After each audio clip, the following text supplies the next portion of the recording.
Imagine you are a business owner and you are reviewing the last quarter sales. And what you look at is this: a spreadsheet full of missing prices, inconsistencies in product information, duplicates, and lots of messy data. And you'll be sitting there and thinking, how on earth am I going to make good decisions when my data is such a mess? This is why data cleanup is so important. Because no matter how good your tools are, if you put garbage in, then you get garbage out. Always remember, clean data means reliable insights. So we should never ignore the importance of cleaning up the data before we go into analyzing the data. So let's get started with data cleanup. Hi everyone, this is Dr. Humera and I'm your data analytics mentor. In the previous session, we looked at the Amazon sales data. We downloaded it from Kaggle and we imported that in Google Sheets. In the current session, we are now going to go ahead and clean up that data. By the end of this session, you will learn how to handle missing values, how to identify and handle duplicates. What if there are inconsistencies in your data? How do you handle that? And how to validate your data. From a business point of view, cleaning up the data is very important. Imagine if you have missing sales data, you'll be incorrectly interpreting that the sales are not going well. On the other hand side, if you have duplicates, then you are again misinterpreting that the sales are going too well, which is not the case. So we need to make sure that the data reflects the reality and not just noise. So let's get started and we will start with missing values. Now we are at our Amazon sales data. Let's start by counting how many blanks are there in this sheet. You can count the blanks for the whole sheet all at once, or you can count column by column. Let's count column by column. For this, let's scroll to the bottom where we will add this formula. There are multiple ways to do that, and right now we are checking via a formula called COUNTBLANK. So we'll start with a formula which starts always with an equal to sign, and here we can add count blank. You can hit enter or click to autocomplete. And in parentheses, you specify which range you want to use for counting. So our first element, if we scroll up, is in cell number A2. So this is your starting point. And after colon, you should specify the ending point. So it's the same column A, but the last element is A 1466. This one. Oops. Again, we should specify A 1466. In this way, everything from cell A2 till cell A 1466 will be checked for blanks. You can hit enter and you see a 0, which means in this column there is no blank. So far so good. Now let's do the same for the second column. How you would do that, you'll start typing again, count blank. And this time it's also suggesting you, this time it's from column B, cell number 2, till, as you can see the autocorrect, column B, cell 1466. You can hit enter, you can click, and this will autocomplete. And again, you see 0. Now you have a number of ways. Of course, the most inefficient way would be to type the formula for each column. There are 16 columns. You can copy and paste the formula for the rest of the cells as well. So that's one thing, that's one way how you can do it. So if I copy and paste the formula, I can see the results for the others. For example, here for column C, for column D, you can check this out here, column E, and so on and so forth. Most of them are zeros, but here in column H, I see 2 blanks. It tells me that there are 2 blanks. We can find them, but let's first complete till the end. The other way to copy the formula to the end is to click and drag. So you can see that as soon as I bring my arrow to the bottom right, the arrow converts into a plus sign, which means you can now drag this formula and you can drag it to all the columns that you need, and then we have 0. So these are all the columns, and our formula is now for all the data points. But what was this column H? It was this column H, rating count, which has 2 missing values. So we should be actually happy that most of the values that we have, none of them is missing. Only there are 2 rating counts which are missing. So how you can identify which of the 2 entries are missing over there? For this, you can create a filter. To create a filter, first of all, select the whole data, and then you can go to data and create a filter. When you will create a filter, you will see a funnel placed next to each column name. And you can actually interact with this funnel by clicking on it. So if you click on this rating count, you see all the values which are there in this particular column. And you can see that there are 2, 4, 5, 6, 7, 8, and so on and so forth. But there is also this entry blank. To see only the blanks, what we can do or what we should do is to clear all the filters and only select blanks. So in this way, it will not show you all the entries, rather it will show you only those with a blank. And then you click OK, and here you see those 2 entries which have a blank or a missing value in rating count. One of this is a product called Amazon brand Solimo, fast charging braided type C to C data cable. And then there is another one, RedTech USB-C to Lightning cable, and for which these 2 values are missing. What is this value specifying? Rating count is how many ratings have been entered for this particular product. Now comes the bigger question. Now that you have identified that these 2 elements have missing values, how do you fill them up?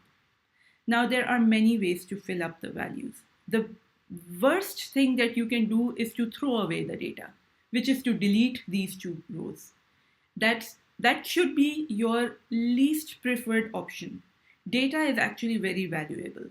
So just because this entry is missing, you cannot ignore all the rest of the entries. So again, the worst thing to do or the least preferred solution to do would be to just delete this data. Sometimes if you realize that you have a lot of data and a lot of missing values are there, which means you have a lot of data and the missing values are also a lot in that specific row, in that specific data point, then it might make sense to throw away the data. But imagine you are doing some analysis for which rating count is not that important. Then you can actually do some good analysis just by using the other information. So for example, if you are doing some kind of pricing analysis and you don't need the ratings, then you can still use these 2 data points. So again, don't throw away the data until and unless that's the only option. So if we are not throwing away this data, what other options do we have? The most common option to fill this value is to get either the minimum, the maximum, or the average of that parameter. For that, we have a number of options. So let's say we remove our filter. We can do that by going back to the filter and selecting everything. And we can identify by clicking on the column and seeing what is the average value of this parameter. So as you can see, it's 11,937, which means some values are more than 11,900, 24,000, 43,000, 815, and so on and so forth, and some are higher. But on average, there are 11,937. So you can say that, okay, I will take the average and I'll put that over here. 11,000 or 12,000. Or you can say that I will take the minimum. So there are, for example, in this column, there are entries which have at least 2 ratings. So I can assume that this one has at least 2 ratings. Or I can see that how many is the maximum number of ratings, which is 98,250. So if I don't know, what would be then a suitable value to be placed here? Average sounds pretty reasonable, and in most of the cases, we typically go for the average or some kind of average. And now you can make things as simple or as complicated as you want. So if you go back, if we apply our filter again and we go back to the 2 missing values, we will see that one of them is by Amazon brand Solimo 65-watt fast charging braided type C charger, and the other one is Red Tech. So we can say that, okay, I will fill in this missing value only from reviews coming for the Red Tech product, or for this one by Amazon brand or by Solimo if that's a product name. So we can make it more closer to the real answer. So what would you prefer? Would you prefer filling in over here the values from the overall data set or only for that specific brand? Or you can specify, I will check only the ratings for chargers and fill the average with that. So you have a number of options. Let's keep things simple. We have calculated that 11,937 was the average rating count for all the uh, products. We will just copy that here. So ultimately, this information, what to fill the average with or what to fill the missing value with, comes from your expertise, your domain knowledge. And if you have no idea, you are starting off, then play it safe and take the average. Now that we have this, we can remove this filter by selecting everything. And if we go back, scroll down and count, we can see that now even in our column H, there are no blanks. There, everything is done and dusted.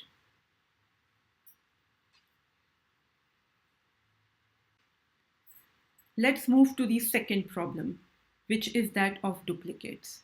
Let's see how you can identify and fix duplicates. We go back to our data, and here we can see how to identify duplicates. You select your whole sheet, and now there is a built-in tool which is coming from Google Spreadsheet, but this is also available in other tools like Microsoft Excel, where you can go to data and you can do some data cleanup over removing duplicates.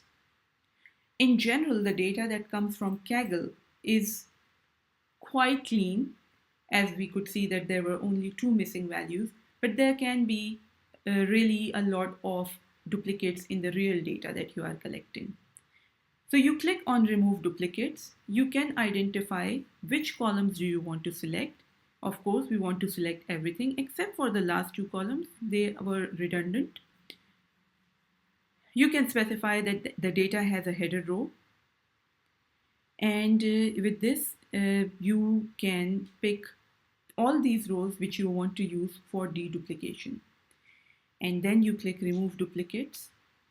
And it specified that there were no duplicate rows found, and that's why no action was taken.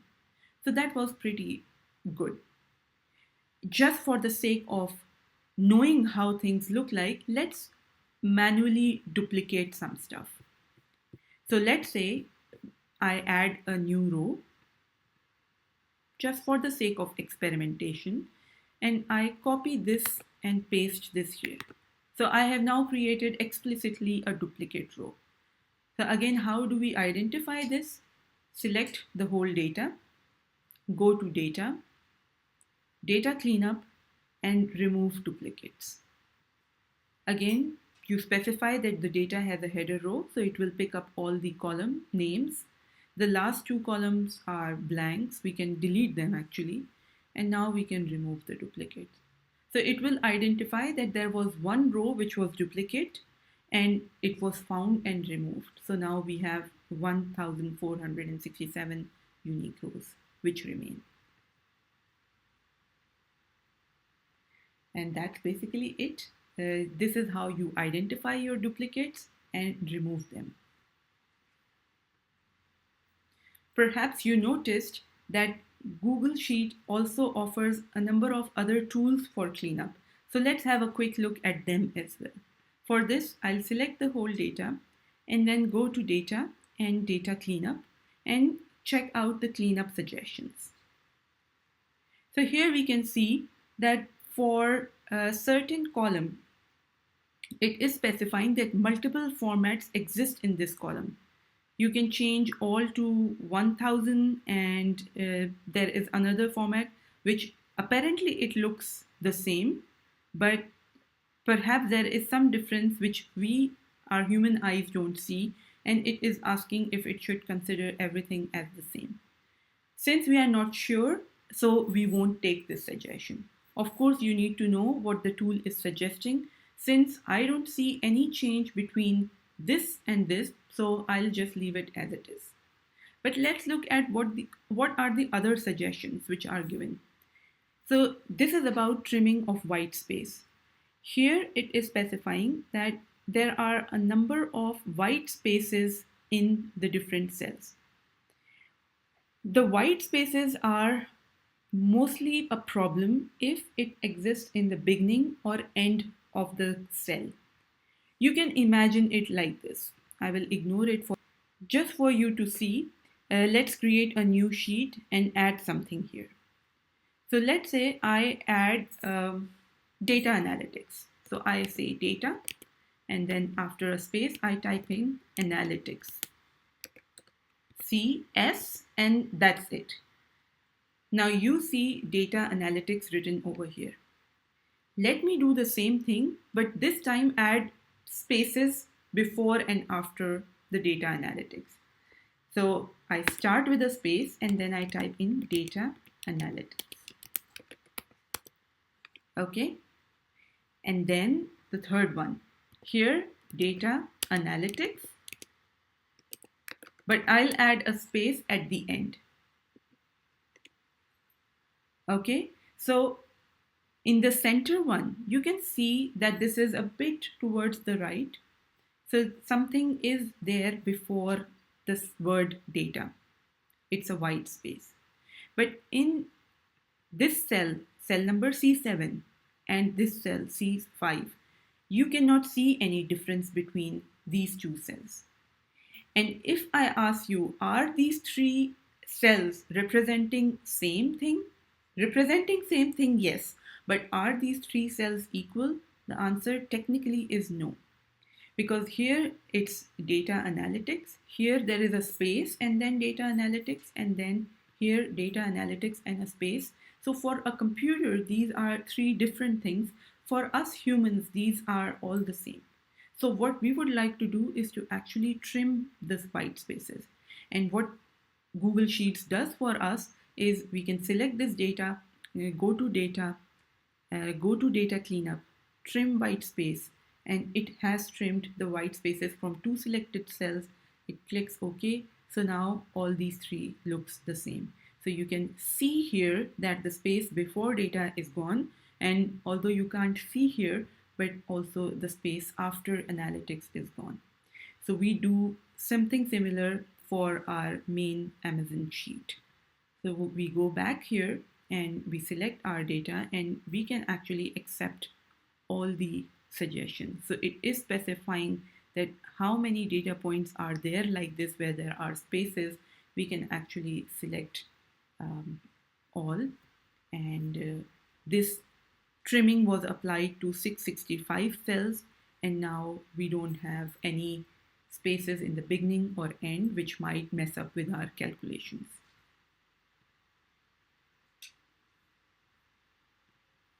Continuing with the inconsistencies that we can find in our data, let's manually scan our data as well.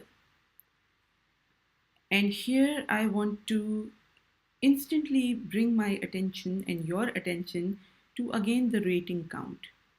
So it's a count, it's a number. And I am noticing that most of the entries here are right aligned, but there are few entries which are left aligned.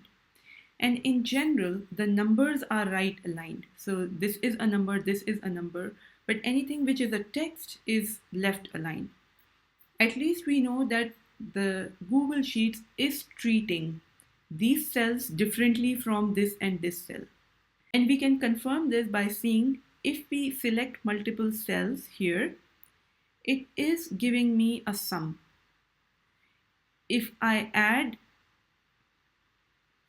these two cells, the sum is actually not coming out to be 30,411 plus 179,691. Rather, it's only considering the 30,411 as a number and this 179,000 not as a number, which is not good because we would like to have all of these elements also as a number. So what we can do here? First of all, we need to identify how many of these are not a number. So we can actually count by, just like we had count blank, we can have count num. But there is another way you can do this. Let's sort this data. So this way we will be able to see which entries are treated as number and they come at one side, and then which entries are left out as separate. So let's select the whole data and you can go to data and sort range. And here you can specify that you need to go to advanced range sorting options. The data has a header row and then you can sort according to the rating count. You can sort A to Z or Z to A. And this way you will have, oh, by the way, we don't need this row anymore because this is just a previous one for counting. So we can delete this row. And now we see that initially values are 2, 200 and 2000. That's all very good. But then the last few values from 1420 till 1466, so almost 44 values are not treated as numbers. Basically what we need to do here is to find a way to remove these commas. So as you can see here, a simplest way to do is basically removing this comma only or this and this, both these commas. And as you can see, as soon as you removed the two comma, the data is now considered as a number and not as a text. And this is essentially what you will have to do for all the rest of the elements.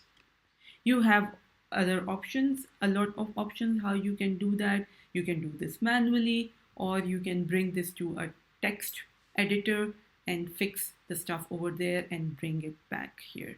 As I said, just take this data, put it in a text editor, remove the comma and paste them back. This is exactly what I did here.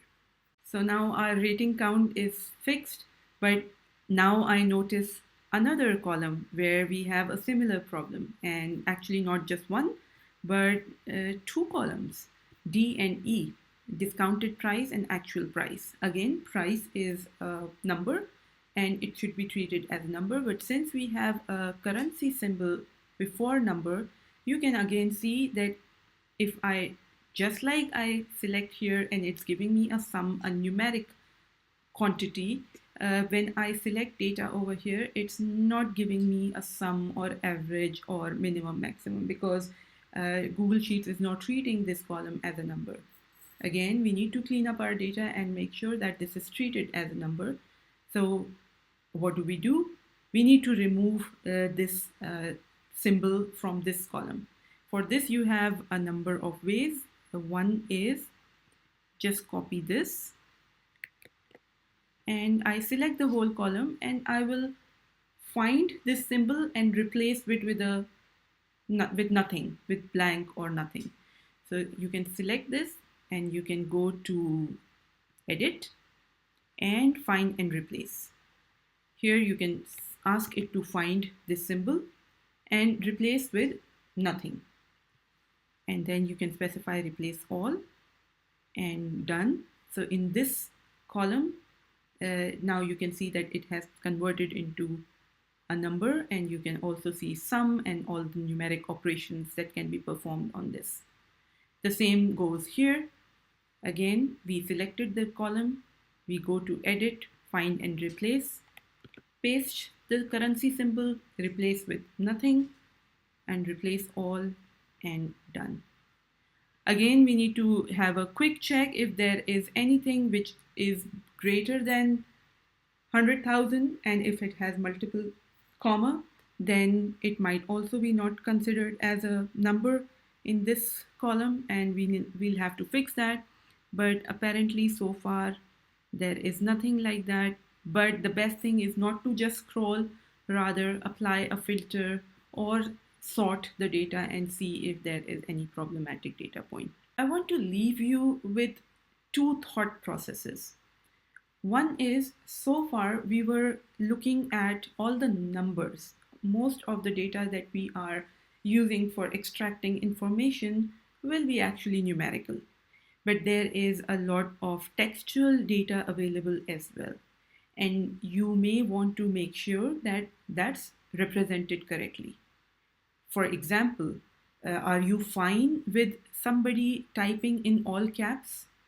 Or do you want everything in a sentence case?